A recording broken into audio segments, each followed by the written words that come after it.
하나님께서 오늘 우리에게 주신 영의 양식은 신약 성경 마태복음 20장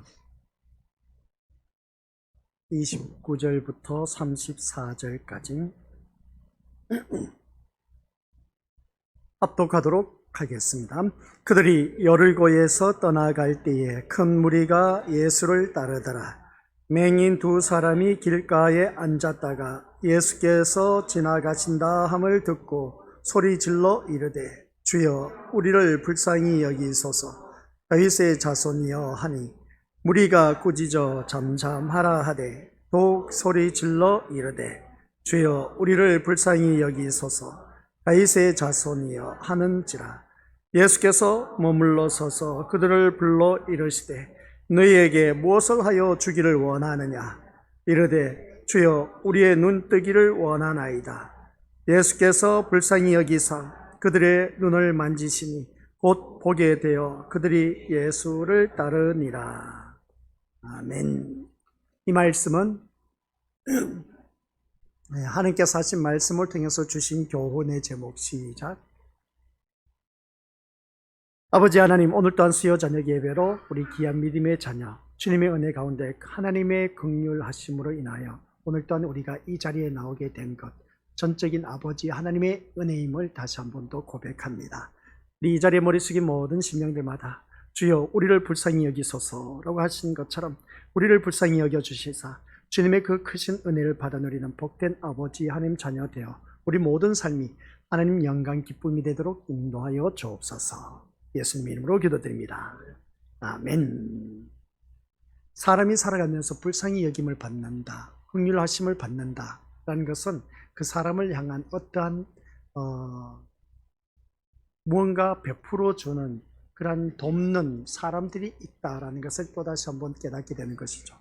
오늘 본문 속에서 우리 다들 잘 알고 있는 것처럼 여리고에 있는 두 맹인이 치유받는 그 사건을 말하고 있는 것을 보게 됩니다. 그래서 오늘 이 말씀을 통해서 이 맹인이 부르짖었던 그 소리가 우리를 불쌍히 여기소서라고 하는 그 모습을 보게 됩니다. 그 모습이 오늘 우리들의 모습이 되어서 우리가 눈뜨기를 소원할 줄 아는 그런 자가 되어야 된다는 걸 꼭 기억하시길 바랍니다. 그래서 우리 서로 옆에 있는 믿음의 식구를 보시길 바랍니다. 벌써부터 눈을 감고 있으면 어떻게 하라는 것인지, 우리 믿음의 모습들 이러는 참 큰 낭패입니다. 눈을 뜨고 우리 믿음의 모습들 저를 볼 것이 아니라 우리 주님을 바라보시길 바랍니다.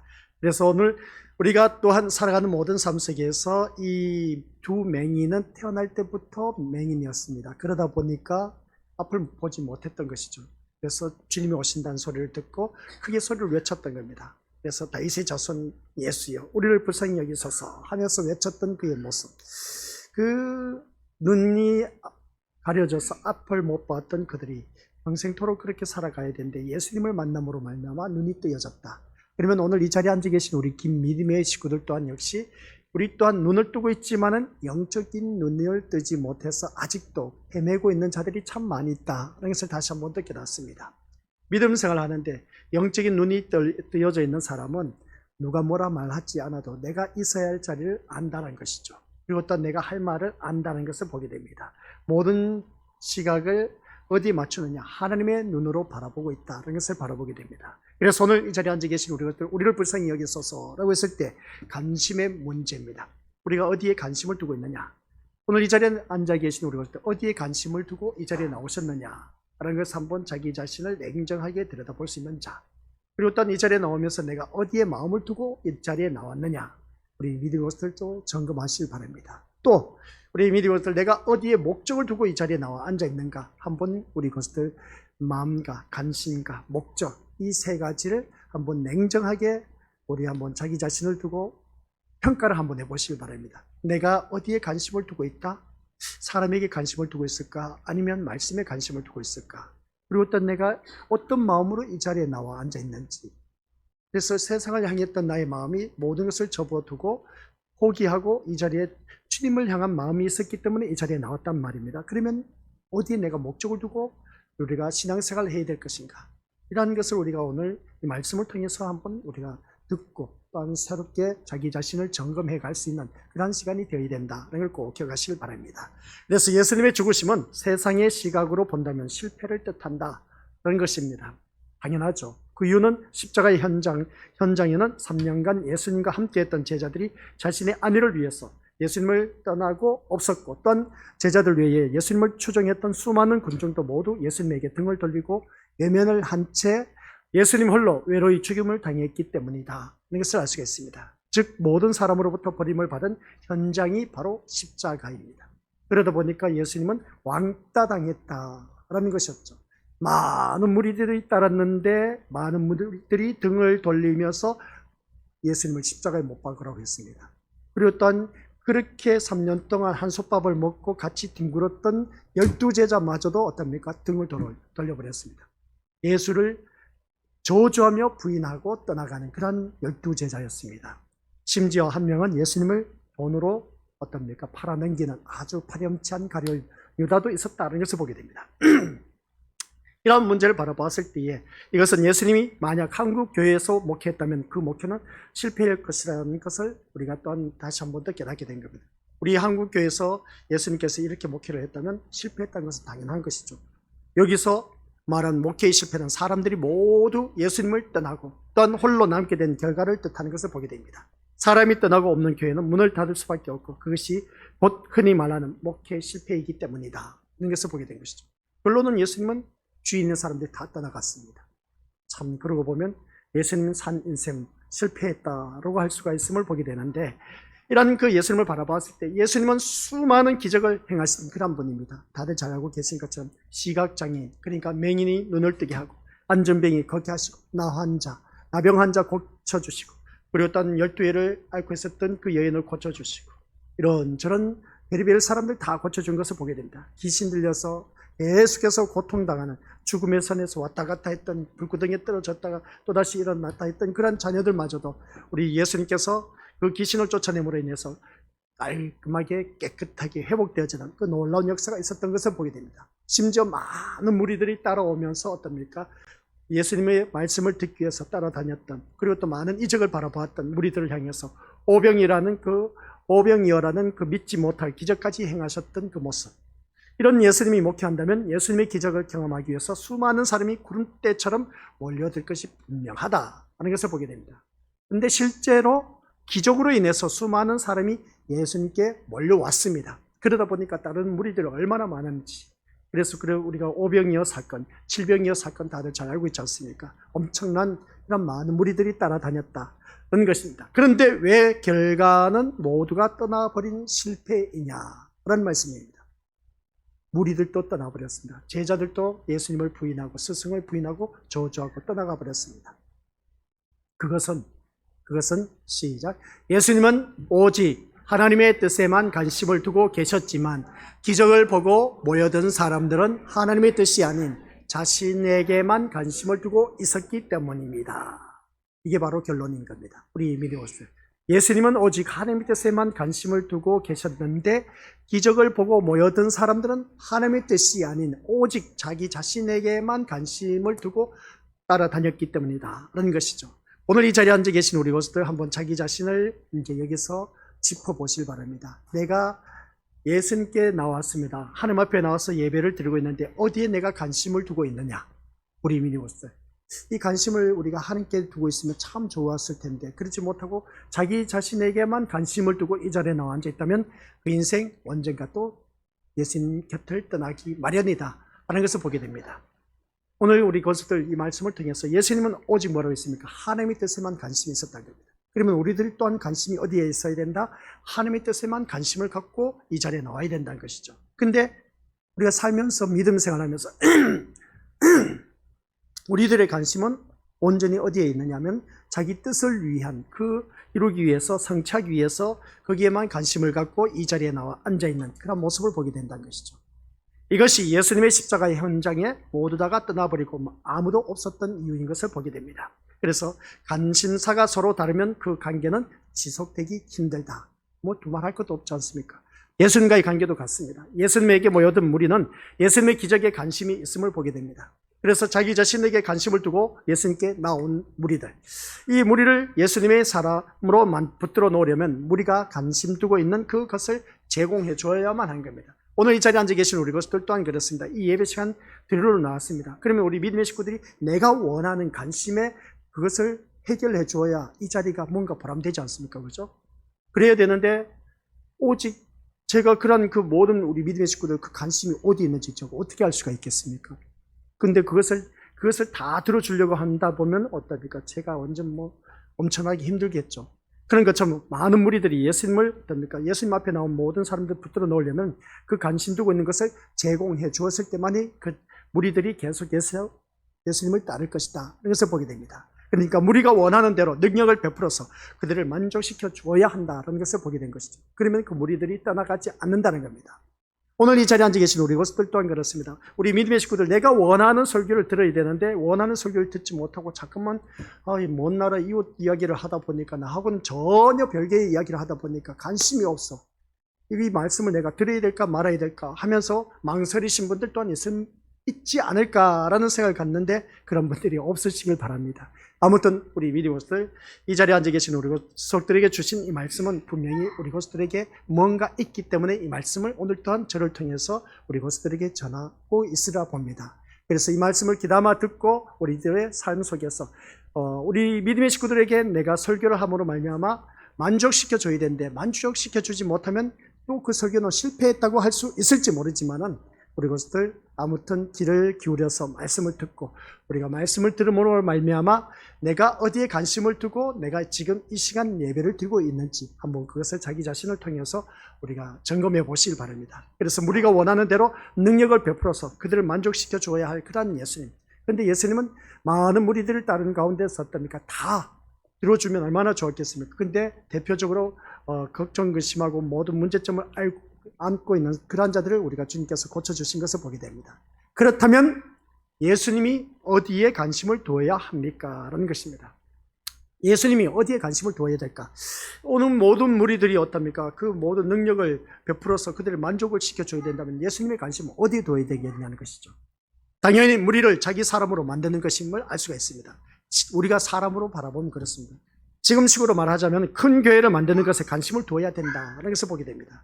그래야 많은 사람들이 여기에 관심을 두고 있는 기적으로 그들을 곁에 붙들어 놓을 수가 있기 때문에 그렇습니다. 그래서 능력이 있고 기적을 베푸는 그런 목회자들이 있으면 그 주변에는 많은 사람들이 몰려듭니다.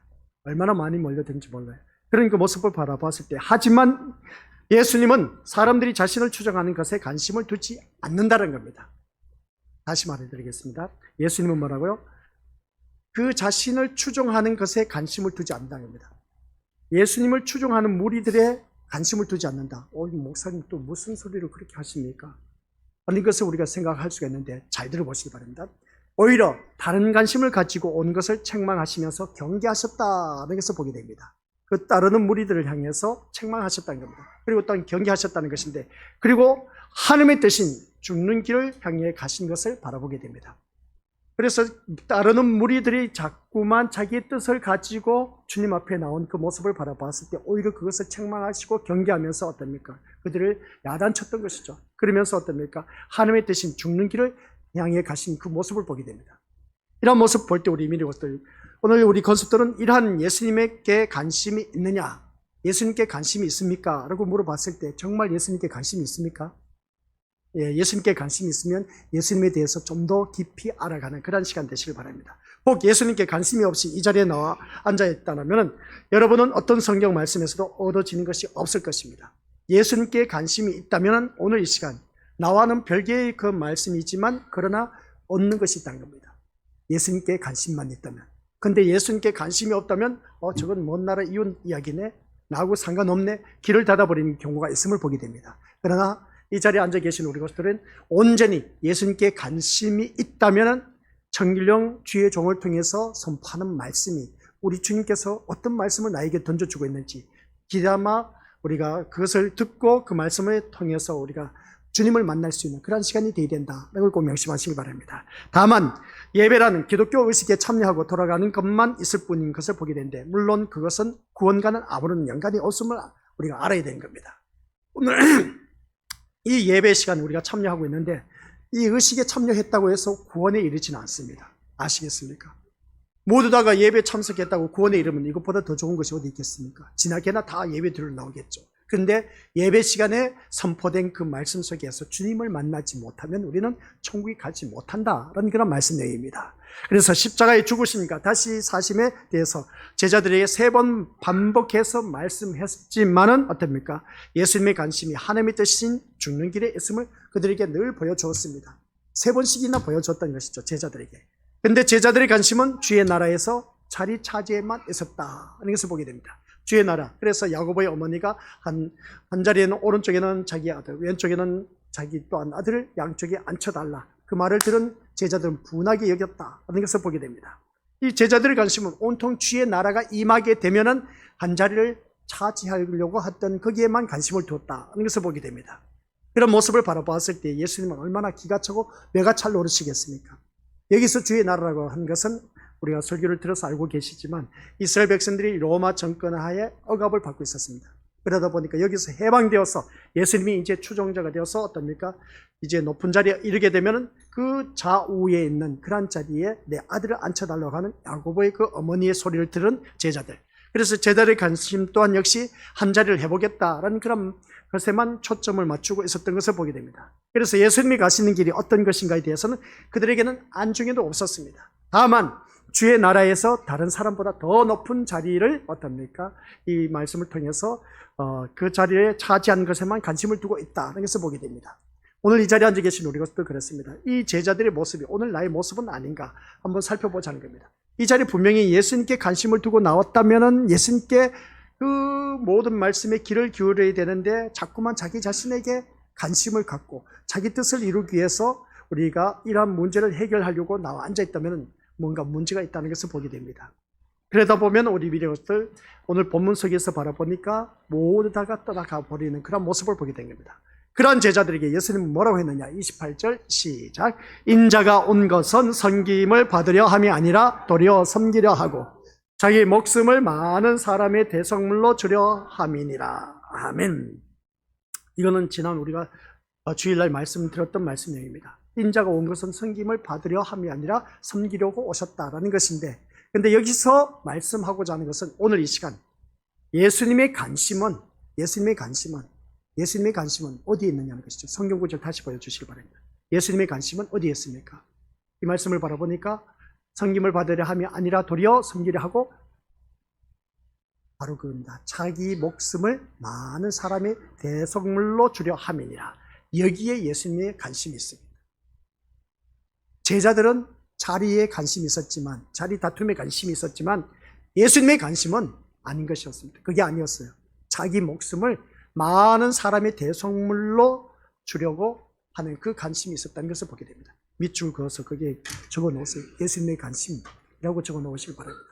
우리 듣는다고 해서 계속 이것을 기억하면 얼마나 좋을까. 근데 그게 아니에요. 사람은 망각의 동물이다 보니까 잊어버릴 수가 있습니다. 그래서 예수님의 관심은 뭐라고요? 자기 목숨을 많은 사람의 대속물로 주기 위해서 여기에 관심을 두고 있었다 하는 것이었습니다. 그리고 보면 이 말씀을 듣다 보면 그렇지 않습니까? 예수님의 관심은 여기 있다는데 제자들의 관심은 완전 다른 곳에 있다는 것을 보면 서로 맞지 않습니다. 관심이 같지 않으면 어떻습니까? 같이 할 수가 있다 없다? 같이 할 수가 없다는 것이 어떻게 되었습니까? 예수님께서 십자가에 못 박혀 들어갈 때 같이 할 수가 없었습니다. 제자들이 다 떠났습니다. 무리들도 다 떠나가 버렸습니다. 바로 그겁니다. 오늘 이 자리에 앉아 계신 우리들, 과연 누가 예수님의 그 같은 말씀에 관심을 두고 귀를 기울일까? 라고 했을 때 사람은 자기 관심사가 아닌 문제는 귀를 닫아버립니다. 예배 시간에도 그렇습니다. 자기에 대한 관심, 목사님 저 내가 가려운 부분을 긁어주고 있네. 그러면 그 귀를 기울여서 우리가 그 말씀에 귀를 기울여서 마음판에 새깁니다. 야 맞아, 목사님 말씀 맞아, 저거 누가 들어야 되는데 하면서 어떻습니까? 속으로 막 그렇게 말하는 경우가 있었음을 보게 됩니다.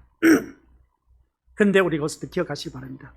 우리가 오늘 말씀을 통해서 자기의 관심사가 아닌 그런 말을 하다 보면 오늘 이 시간 내가 주님 앞에 나와서 앉아 있긴 하지만은 귀를 닫아버리는 경우가 참 많이 있다는 것을 알 수가 있습니다. 우리 믿음의 식구들은 그런 자가 되어서는 안 된다는 것이죠. 그처럼 예수님의 말씀에 주변의 모든 사람은 귀를 닫아버리는 것을 볼 때에 오늘 우리는 또한 예배 시간 나와 앉아 있지만은 귀를 닫아버리고 그냥 멍 때리다가 돌아가는 그런 자가 되어서는 안 되는 겁니다. 온전히 이 시간 귀를 기울여서 오직 예수님께 관심을 두고 예수님이 하신 말씀이 무엇인지 그것을 우리가 알아들어야 된다는 겁니다. 그래서 오늘 이제 시각장애인들의 믿음을 우리에게 나타내주고 있는 것을 보게 됩니다. 시각장애인들과 또 많은 따르는 무리들, 이 따르는 무리들과 시각장애인들, 이 두 명을 바라봤을 때에 이 지나간다는 소리를 들었습니다. 앞을 못 들으니까. 그런데 예수님이 지나가는 소리에 수근수근 소리 나니까 이 두 맹인은 뭐라고 했습니까? 다윗의 자손 예수여 나를 불쌍히 여기소서 했더니 무리들이 뭐라고 했습니까? 조용하라고 했습니다. 잠잠하라고 했습니다. 뭔가 상반되지 않습니까? 앞을 볼 수 있는 사람은 앞을 보지 못하는 사람들이 그 소리치는 것을 조용하라고 잠잠하라고 그렇게 하는 것을 바라봤을 때 어떻게 우리가 이것을 받아들여야 되느냐는 것입니다. 그래서 예수님과 제자들이 여리고를 떠나는 것을 알 수가 있습니다. 그리고 큰 무리가 예수님을 따릅니다. 과연 이들이 순수하게 예수님께 관심을 두고 따랐을까? 아니란 것입니다. 큰 무리가 비록 몸은 예수님에게 나와 예수님을 따르고 있지만 마음은 예수님이 아닌 다른 데 있음을 마태는 두 시각장애인을 내세워서 말하고자 하는 것입니다. 많은 무리들이 예수님을 따르는 그 모습을 보게 됩니다. 그리고 또한 두 맹인들을 이 마태 저자가 내세운 것을 바라봤을 때 무리와 두 맹인의 모습을 우리가 이제 비교를 하자는 겁니다. 아시겠습니까? 그 비교를 해서 바라봤을 때 따르는 무리들의 그 마음과 이 두 맹인의 그 마음과 어떤 차이점이 있는지 그것을 살펴보자는 겁니다. 그래서 우리가 볼 줄 아는 눈을 갖고 있다면 성경이 또한 우리가 하나님이 하시고자 하는 말씀이 무엇인지 보인다는 것이죠. 그래서 맹인 두 사람이 길가에 앉았다가 예수께서 지나가신다는 말을 듣고 외친 소리가 시작! 주여 우리를 불쌍히 여기소서 다윗의 자손이여 라고 소리친 것을 보게 됩니다. 예수님을 따르던 무리가 맹인들 꾸짖으며 뭐라고 했습니까? 잠잠하라고 해도 개의치 않고 계속해서 더 크게 소리를 지른 것을 보게 됩니다. 그래서 무리는 맹인들의 외침에는 관심이 없었습니다. 무리는 뭐라고요? 맹인들의 외침에는 관심이 없었습니다. 단지 자신들이 위대한 존재로 여기며 따르고 있는 예수님을 감히 천하고 저주받은 존재인 맹인들이 소리 지르며 부린다는 것이 못마땅했을 것이다 하는 것을 보게 됩니다. 눈먼 봉사 주제에 뭘 예수님을 찾느냐고 하면서 오히려 소리 지르는 걸 못 지르도록 잠잠하라고 그렇게 막 했을 겁니다. 근데 오늘 본문 속에서 바라보니까 이를 향해서 어떻습니까? 잠잠하라, 꾸짖으면서 잠잠하라고 했는데 참 고상한 용어를 썼을 겁니다. 그 많은 무리들이 이 두 맹인이 소리 지를 때 그냥 잠잠하라고 말을 했겠습니까? 사람들이 앞을 못 본 사람에게 이 주둥아리를 그냥 막아버렸을 겁니다. 주둥아리를.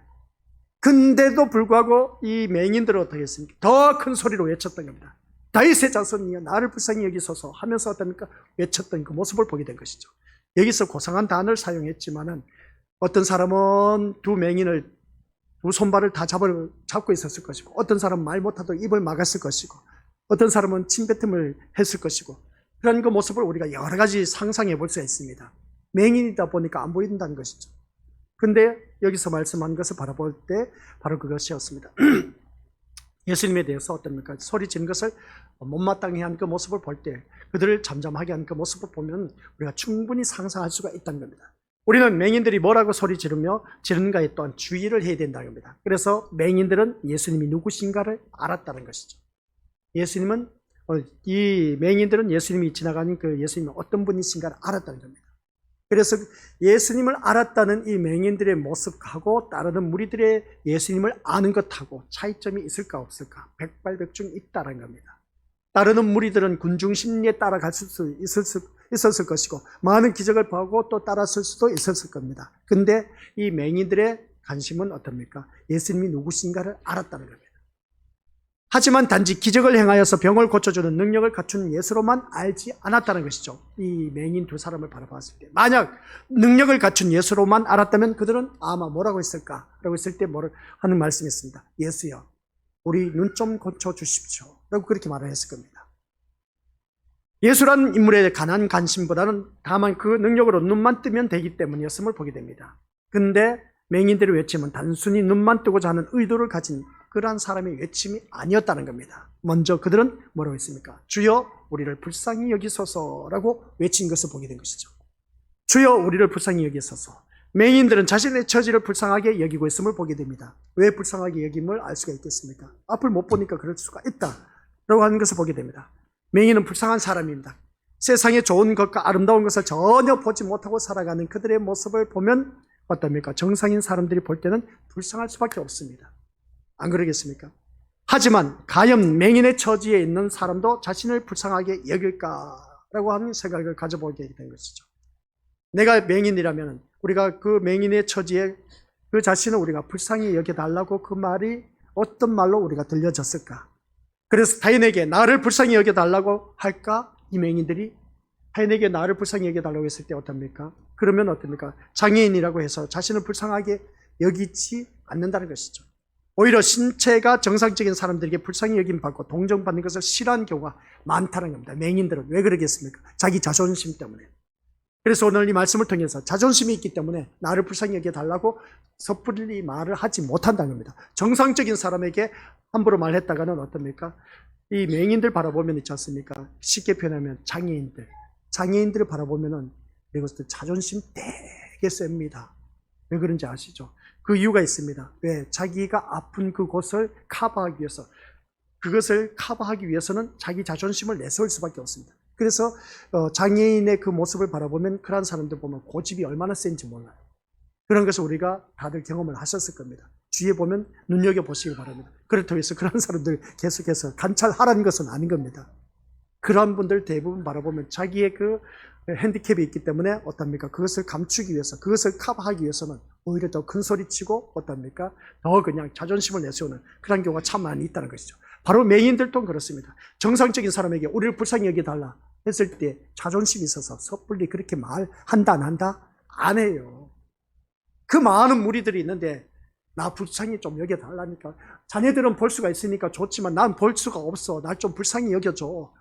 이렇게 말하겠습니까? 아니요. 그렇게 말할 수가 없습니다. 정상적인 사람에게 할 수가 없습니다. 왜? 자존심이 있기 때문에.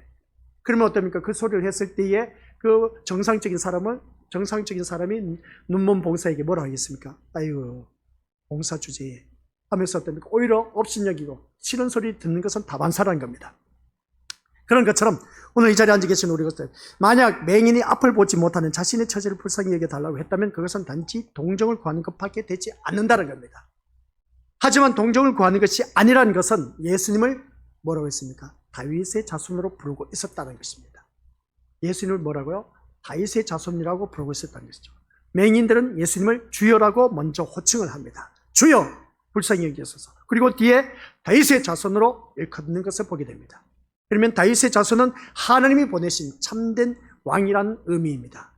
이제 아주 중요한 말입니다. 따라서 주라는 것은 단순한 임금이나 주인이란 의미가 아니라 하나님께서, 시작, 하나님께서 보내신 참된 구원자이신 나의 왕이라는 의미가 함축된 것임을 알 수가 있습니다.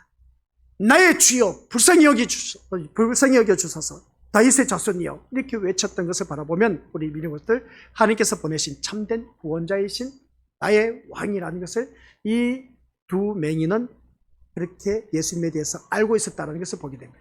그러니까 따르는 무리들이 예수님 아는 것하고 또한 두 맹인이 예수님을 아는 것하고는 그들이 부르짖는 소리에 따라 달랐다라는 그런 말씀 내용입니다. 그러니까 이 맹인들은 어떻습니까? 여기서 말씀하는 것, 하나님께서 보내신 참된 구원자이신 나의 왕이라는 것을 알고 있었다는 겁니다. 그러다 보니까 많은 무리들이 그냥 제재를 했지만은, 잠잠하라고 했지만은 더 크게 소리칠 수밖에 없었다, 이런 것을 알 수가 있습니다. 이것을 보면 맹인들이 어떻습니까? 예수님이 누구신가를 알고 있었고 예수님이 자신들에게 무엇을 해줄 수 있는 분인가를 또한 알았다는 것을 짐작할 수 있었다는 것을 보게 됩니다. 그리고 그것은 단순히 눈을 뜨는 것이 아니었다는 겁니다. 우리에게 맹인은 앞을 보지 못하는 장애인일 뿐일 겁니다. 그냥 불행한 사람이고 세상을 살아가는 데 있어서 많이 힘든 사람일 뿐인 것을 알 수가 있습니다. 하지만 유대인 사회에서 맹인은 어떤지 아십니까? 유대인 사회에서 맹인은 우리 것들 이 단순한 장애인이 아닌 겁니다. 유대인 사회에서. 그러니까 지금 본문에 나와 있는 이 유대인의 사회에서 이 맹인은 단순한 장애인이 아닙니다. 왜 단순한 장애인이 아닌지 아십니까? 문둥병자처럼 하나님의 저주를 받은 사람입니다. 저주를 받은 사람. 문둥병자는 하나님의 저주를 받은 사람. 또한 장애인, 눈먼 봉사도 어떻습니까? 하나님의 저주를 받은 사람입니다. 그러기 때문에 하나님의 저주를 받은 자이기 때문에 유대인 사회에서 나를 불쌍히 여겨달라는 이유가 뭐겠습니까? 저주받은 자에서 나를 구원해달라고 부르짖는 이 맹인의 모습인 겁니다. 단순히 눈만 뜨기를 원해서 부르짖는 것이 아니라 저주받은 이 유대인 사회에서 나를 구원해달라는 것. 그러니까 장애인으로 태어난 그 자체가 이미 저주받은 존재로서 유대인 사회에서는 아예 그 장애인을 외면해버린다는 겁니다. 그러다 보니까 이 저주받은 이 나의 신세에서 나를 구원해달라고 부르짖는 이 두 맹인의 부르짖음, 아주 간절하게 외칠 수밖에 없었다는 그런 말씀의 내용입니다. 날 때부터 맹인된 사람을 보고 제자들이 뭐라고 했습니까? 요한복음 9장 2절 말씀 시작. 이 사람이 맹인으로 난 것이 누구의 죄로 인함이니까? 자기니까? 그의 부모니까? 이렇게 고백을 한 것을 바라보니까 누구의 죄로 이 장애인이 되었냐는 것이죠. 자기 죄입니까? 아니면 부모 죄입니까? 하면서 이렇게 말한 것을 볼 때, 이것을 보면 맹인된 것을 죄에 대한 하나님의 징계, 즉 저주로 여기는 것이 유대인의 사고방식이었다는 말씀 내용입니다. 그러니까 장애인 된 그 모습 볼 때 우리가 살면서 장애인이 된, 눈먼 봉사된 사람이 있습니다. 눈이 멀어서 안 보이는 사람 있지 않습니까? 참 안타까운 일입니다. 사물을 다 본 상태에다가 이제 눈이 어두워서 보지 못했을 때 얼마나 갑갑하겠습니까? 애초부터 태어날 때부터 앞을 보지 못했다면 그래도 괜찮았을 텐데, 근데 태어나서 다 볼 것 다 보았는데, 세상 모든 자연 환경 다 보았는데 앞을 못 본다. 그럼 우리 어떻게 되겠습니까? 이것보다 더 큰 낭패가 어디 있겠냐는 것이죠. 깜깜하지 않습니까? 그런 모습을 바라봤을 때 우리 믿음의 것들, 우리가 사고로, 불의의 사고로 말미암아 이제 두 눈을 잃어버린 그런 눈먼 봉사자들 참 많이 있지 않습니까? 그런 그 모습을 바라봤을 때 우리 믿음의 것들 또한 그렇습니다.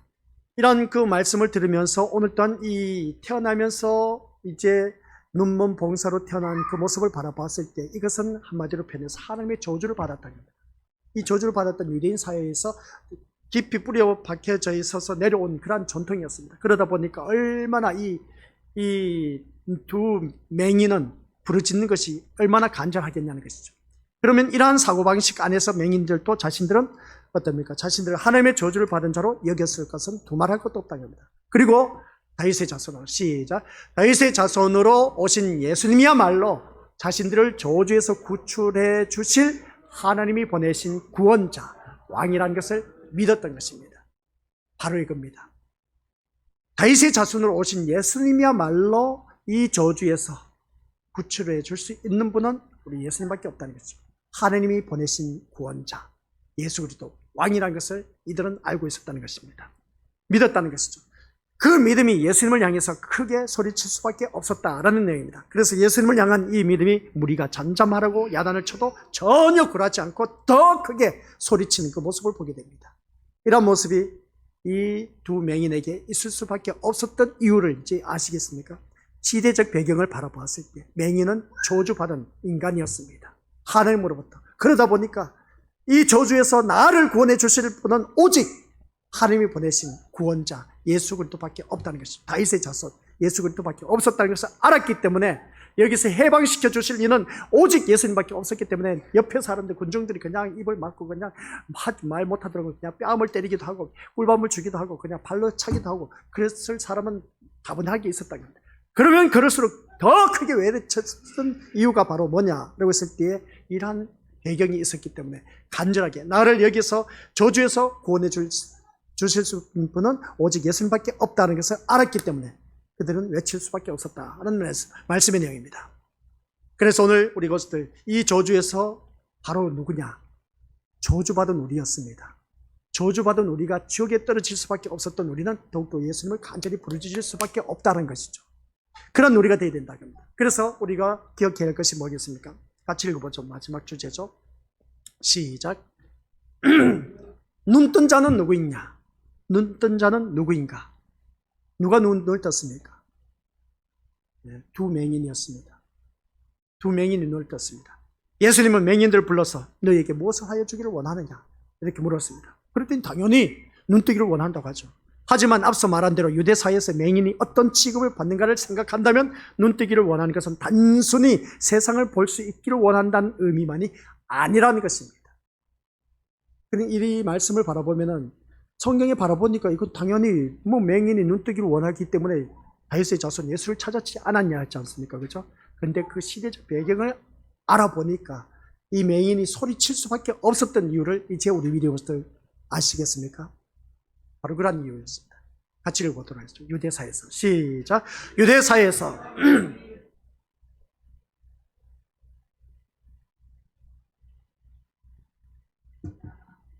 이겁니다. 유대사에서 맹인이 눈을 뜨는 것은 하나님의 저주에서 벗어나서 이제 자유를 의미하고 있습니다. 아시겠습니까? 저주에서 벗어나 얼마나 기쁘겠습니까? 그러다 보니까 이 두 맹인은 예수님을 옆에 있는 많은 무리들이 아무리 만류하더라도 외칠 수밖에 없었던 것입니다.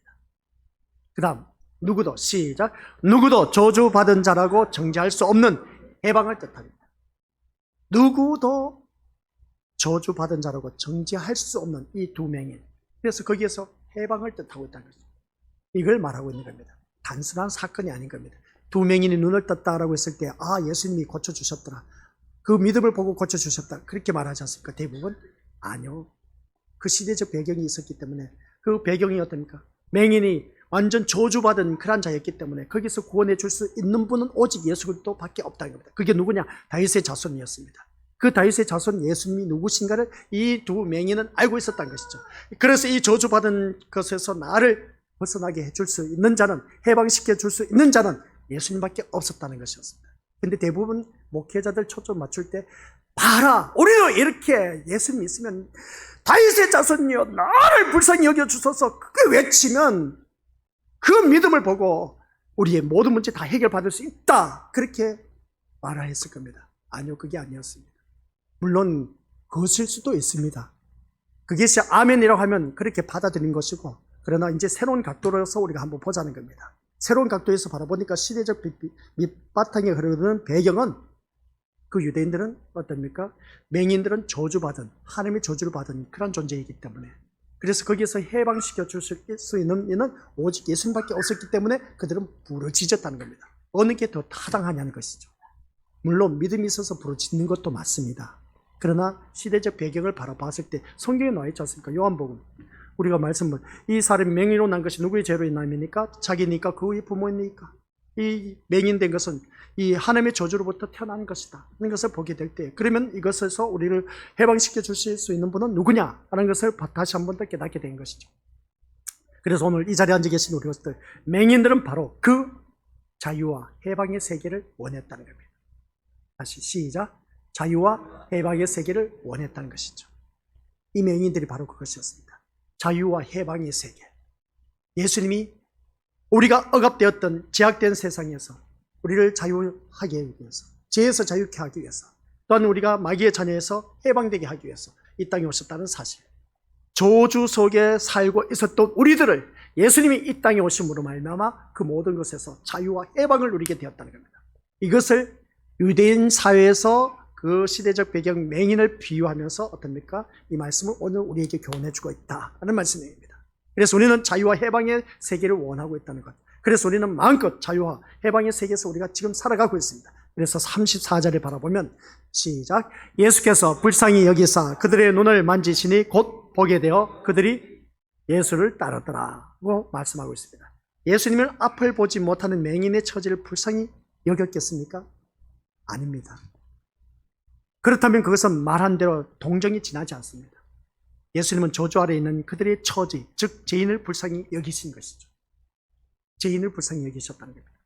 사람은 누구나 날 때부터 저주에 속한 자로 태어납니다. 날 때부터. 그래서 우리는 예수 그리스도를 믿음으로 말미암아 우리는 어느 누구든지 그 저주에서 벗어나다는 것이죠.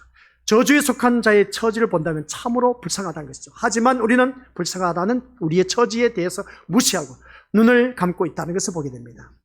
나 자신을 불쌍하다고 생각하지 않는다는 것이죠. 나는 모든 면에서 멀쩡하다는 겁니다. 자신 난 불쌍한 사람 아니야 라고 생각하시는 분들 많이 있지 않습니까? 내가 왜 불쌍해? 나 이 사람보다 더 많이 배웠는데, 나 이 사람보다 더 좋은 집도 살고 있는데, 나 이 사람보다 더 많은 월급을 받고 살아가고 있는데, 더 많이 풍성하게 살고 있는데 내가 왜 불쌍해? 우리 것도 대부분 그렇게 생각하지 않습니까? 그래요, 안 그래요? 우리 믿음을 때 나는 불쌍하지 않다고 생각하신 분 몇 손을 안 들어요? 나만 들고 있나? 바로 이겁니다. 우리는 나는 불쌍하지 않다는 겁니다. 내가 뭐 아쉬울 게 뭐가 있다고. 바로 이게 우리 것들 문제란 겁니다. 이걸 지적하고자 하는 것이죠. 나를 불쌍히 여기소서. 오늘 우리를 불쌍히 여기소서 제목이지 않습니까? 나를 불쌍히 여기소서라고 그런 마음이 들지 않은 분은 오늘 또한 새롭게 우리가 주님을 만나야 된다. 그런 말씀입니다. 아직도 내가 살아있기 때문이라는 것이죠. 항상 세상의 시각으로 나를 바라보고 있기 때문에 그렇습니다. 그러면 그 사람은 구원받지 못합니다. 아직도 제약된 속에서 우리가 거기서 자유함을 누릴 수 없다는 것이죠. 만몬의 신의 지배를 받고 있습니다. 그러다 보니까 그 억압 속에서 어느 누구든지 해방의 기쁨이 없습니다. 이것이 맹인과 무리의 차이점인 겁니다. 아시겠습니까? 오늘 이 자리에 앉아 계신 우리 것들, 나를 불쌍히 여겨달라는 그런 마음이 없는 그러한 자들은 무리에 속한 자들입니다. 나를 불쌍히 여겨달라고 했을 때 맹인에 속한 자인 것을 기억하라는 것이죠. 제자들이 그랬습니다. 제자들이 주의 나라에서 서로 높은 자리를 차지하고자 다툰 것을 우리가 앞에서 살펴봤습니다. 그 모습 보면 자신이 바라봤을 때 한 자리 차지하는 것이었습니다. 맹인들과 어떻습니까? 맹인들은 그들과 같지 않았다는 것이죠. 자신들의 불쌍함을 우리 제자들은 어떻습니까? 몰랐다는 것이죠. 따라서 다윗의 자손으로 오신 예수님에 관해서도 그들은 관심조차도 없었습니다. 근데 맹인은 어떻게 했습니까? 관심이 있었다는 것이죠. 다윗의 자손으로 오신 예수님이 자신들에게 어떻게 연결되고 일치되는지 관심이 이 맹인들은 갖고 있었다는 겁니다. 근데 제자들은 관심이 없었어요. 예수님이 다윗의 자손으로 오신 예수님이 자신들하고 연결되는 것이 어떻게 연결되는 것인가에 관심이 전혀 없었어요. 근데 맹인들은 관심을 갖고 있었다는 겁니다. 그러니까 따르는 무리들이 예수님을 알고 있는 것하고 맹인들이 알고 있는 예수님하고는 엄청난 차이점이 있다는 것을 이제 우리가 다시 한 번 더 이 말씀을 통해서 깨달았을 겁니다. 그래서 예수님은 죄인을 섬기기 위해서 오셨다는 것이죠. 예수님이 왜 오신지 아시죠? 의인을 부르러 오셨습니까? 죄인을 부르러 오셨습니까? 참 희한하지 않습니까? 그죠? 아니, 의인을 부르러 오셔야지 왜 죄인을 부르러 오셨냐는 겁니다. 근데 우리는 다들 알고 있습니다. 죄인을 부르러 오셨다고 했는데 근데 나는 의인이라고 행사하고 있다는 겁니다. 이런 모습을 바로 봤을 때 우리 믿음부터 왜 그럴까? 그래서 예수님은 죄인을 섬기기 위해서 오셨고 또한 죄에 갇힌 우리의 처지를 불쌍히 여기기 위해서 오셨는데 예수님과 함께 같이 읽어보도록 하겠습니다. 시작. 예수님과 함께 할 수 있는 사람은 아시겠습니까? 예수님과 함께 할 수 있는 사람은 자신을 불쌍한 자로 여길 수 있는 사람만이 예수님과 함께 할 수가 있습니다. 주님, 나를 불쌍히 여겨주소서. 난 불쌍할 게 뭐가 있다고. 그런 사람은 예수님과 함께 할 수가 없습니다. 근데 우리는 대부분 그렇게 살아가고 있지 않습니까? 내가 왜 불쌍해? 아주 거만하게 그냥 교만의 극치를 달리면서 나는 불쌍한 것 하나도 없다고. 내가 뭐 아쉬울 게 뭐가 있냐고 하면서 못 배웠냐? 내가 남들보다 모르는 게 뭐가 있냐? 뭐 가진 것이 못한 게 뭐가 있냐 하면서 자신을 불쌍히 여길 줄 모르는 사람은 예수님과 함께 할 수가 없다는 사실. 아시겠습니까? 오늘 말씀이 아주 중요한 겁니다. 자신을 불쌍히 여길 줄 아는 사람만이 예수님과 함께 할 수가 있고 그 모든 제약된 속에서 자유와 해방의 기쁨을 누릴 수가 있다는 겁니다. 자신을 불쌍히 여기는 눈이 없는 사람의 관심은 온통 예수님의 성기가 불쌍히 여겨주심에 있는 것이 아니라 항상 자신에게만 관심을 갖고 있다는 겁니다. 그래서 교회를 다니더라도 자기 자신에게만 관심을 갖고 있는 사람들 얼마나 많은지 몰라요. 우리 것들 그 모습이 나의 모습이 아닌지 한번 자기 자신을 보자는 것입니다. 앞에 화면에 나와 있습니다. 자신을 불쌍히 여기는 눈이 없는 사람의 관심, 예수님의 섬김, 불쌍히 여겨주심, 여기에 대해서 그런 것이 아닌 겁니다. 온통 항상 자기 자신에게만 관심이 있다는 겁니다. 이런 우리가 되어서는 안 된다는 것이죠. 그래서 제자들처럼 자리 다툼을 하면서 살아가게 되는 것이고 무리처럼 맹인과 같은 낮은 자리의 위치를 무시하면서 꾸짖고 잔잔말하고 외치는 그런 모습을 우리가 오늘 본문 속에서 알 수가 있습니다. 그분들이 누구냐? 자신을 불쌍히 여길 줄 모르는 사람이기 때문에 그 맹인을 꾸짖고 잔잠하라고 못살게 하는 그 모습 보게 됩니다. 하나님께서 예수님을 많은 사람이 대속물로 보내신 것은 오직 우리의 죄를 덮어주시고 용서하시는 긍휼과 자비만으로 또한 즉 하나님의 은혜와 사랑이란 방식으로만 자기 백성과 함께 하시겠다는 것을 뜻하고 있다는 말씀 내용입니다. 그래도 오늘 이 자리에 앉아 계신 우리 것들 다른 것도 없습니다. 하나님이 누구와 함께하고 계시느냐? 우리를 불쌍히 여겨주소서, 나를 불쌍히 여겨주소서 라고 그렇게 마음 중심에서 우러나온 그 사람과 함께 하신다는 말씀 내용입니다. 그래서 우리 믿음들 기도할 때 그러지 않습니까? 아버지 하나님, 나를 좀 불쌍히 여겨주시옵소서 하면서 우리가 그렇게 기도한 적 있습니까? 없습니까? 천만다행이네. 없었으면 우리 주님이 함께 하시지도 않았어. 근데 그런 고백이 있었기 때문에 오늘 내가 이 자리에 있다는 겁니다. 오늘 내가 이 자리에 있으면서 나를 불쌍히 여기소서라고 했던 이유가 그 순간 주님이 나와 함께하고 계셨다는 것입니다. 이제 이 말씀이 이해가 되시죠? 왜 우리를 불쌍히 여기소서라고 했는지. 그것은 곧 주님이 나와 함께하고 계신다는 뜻이었습니다. 나를 불쌍히 여기소서라는 그런 마음이 없는 분은 예수님이 함께하지 않는다. 달리 표현하면 교만의 극치를 다니고 있다 해도 가언이 아닌 겁니다. 해망의 선봉인 것이죠. 그런 자 되지 마시기를 바랍니다. 그래서 오늘 우리 믿음의 것들 모두가 이 말씀 들으면서 다시 한번 자기 자신을 냉정하게 들여다보면서 정말 내가 잘났으면 얼마나 잘났을까? 정말 내가 주님 앞에 이 맹인들이 고백한 것처럼 자기 처지를 직시하면서 불쌍히 여겨달라고 소리치며 사랑을 구할 수가 있을까? 한번 자기 자신을 점검해 보시길 바랍니다. 내가 하나님 나를 불쌍히 여겨달라고 그러면서 하나님의 은혜와 사랑을 구할 수 있습니까? 그러한 고백이 있는 사람, 진짜 우리가 간절하게 그런 사람은 바로 주님이 함께 하신 그 모습 보게 됩니다. 그래서 예수님을 주와 다윗의 자손으로 바라보며 불쌍히 여겨달라고 소리치는 이 맹인들은 뭐라고 했습니까? 이미 예수님에 대해서도 자신에 대해서도 눈을 뜬 사람들이었다. 아시겠습니까? 자신에 대해서도 예수님에 대해서도 눈을 뜬 사람. 누가 눈 뜬 사람이겠습니까?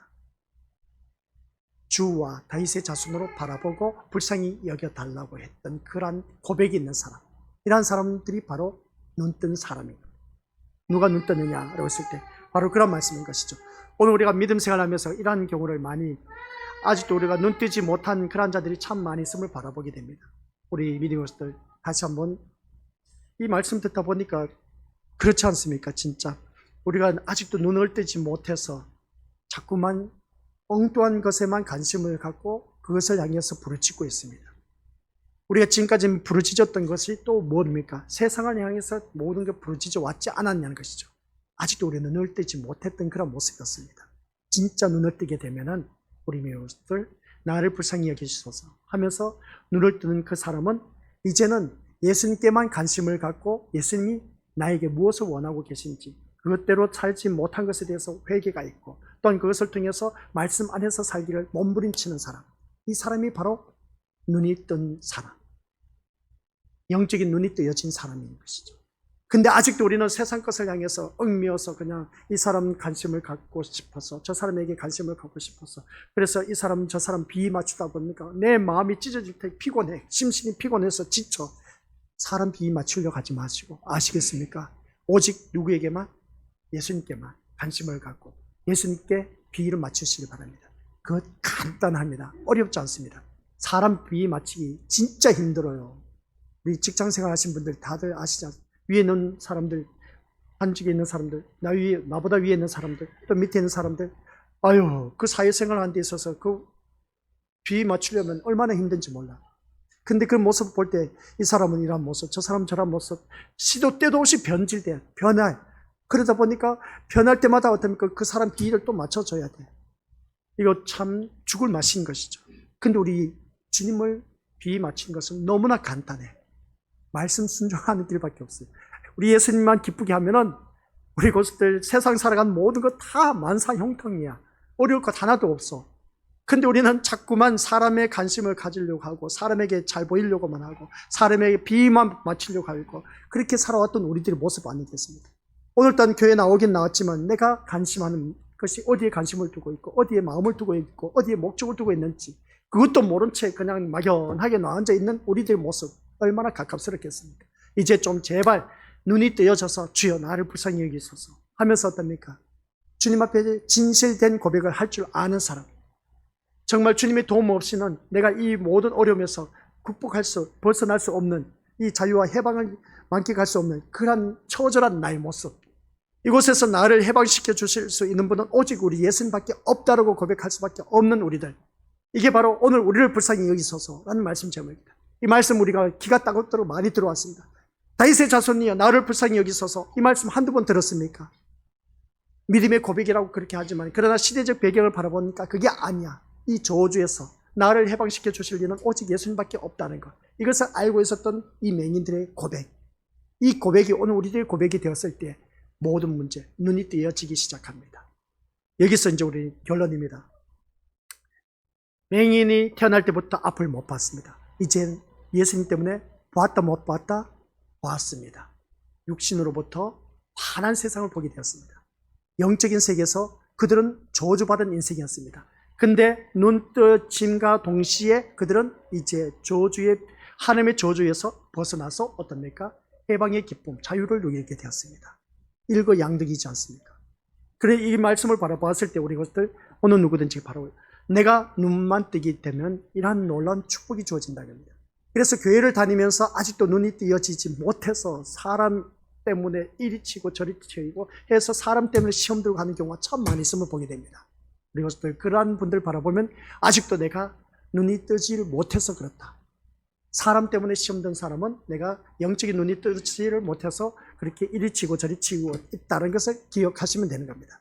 오늘 우리가 제자들과 무리처럼 예수님을 따른다고 하지만은 보지 못하는 맹인으로 나오는 것은 아닌지 생각할 수 있어야 된다라는 말씀입니다. 죄인이란 말은 누구나 할 수 있지만은 같이 읽어보죠. 시작. 자신을 불쌍한 존재로 여기는 것은 진심으로 예수님과 자신을 볼 수 있는 사람들에게만 있습니다. 과연 그가 나라고 말할 수가 있겠습니까? 이 고백대로 자신을 불쌍한 존재로 여기는 것은 진심으로 예수님과 자신을 볼 수 있는 그러한 사람들에게만 있습니다. 이 고백이 우리 고수들에게 주어지시기 바랍니다. 이러한 고백, 나라고 말할 수 있는 사람, 우리 고수들이 되시길 바랍니다. 그러면 우리가 주님이 함께 하시고 눈이 뜨여져서 이제 새로운 세계가 보인다는 겁니다. 아이들이 저렇게 돌아다니고 울고 불고 하는 것을 보면 예배 방해되고 있습니다. 그렇죠? 그런 모습을 바라봤을 때 우리 믿음을 어떻게 생각하냐, 우리가 나를 불쌍히 여기소서 했을 때 주의 환경 볼 것 없습니다. 오직 이 예배 시간에는 아이들이 돌아다니든지 소리 지르든지 말든지 오직 누구에게만 관심을 갖자? 예수님께만 관심을 갖자. 예수님께만 관심을 갖고 나를 불쌍히 여기소서, 나를 불쌍히 여겨달라고 하는데 내가 불쌍할 게 뭐가 있어? 이런 마음은 있는 사람은 아직도 예수님과 함께 하지를 못하고 또한 눈도 뜨지 못한 상태, 눈이 뜬 상태는 나이가 어떠한 존재인지 알고 처절하게 주님 앞에 부르짖을 수밖에 없고 간절하게 매달릴 수밖에 없는 그러한 존재, 이게 바로 나를 불쌍히 여기소서 오늘 말씀 제목입니다. 이러한 고백이 우리에게 주어졌을 때 예수님이 함께 하시고 또한 내 모든 것들이 다 해결된다. 맹인에게 있어서는 가장 큰 문제가 뭐였다?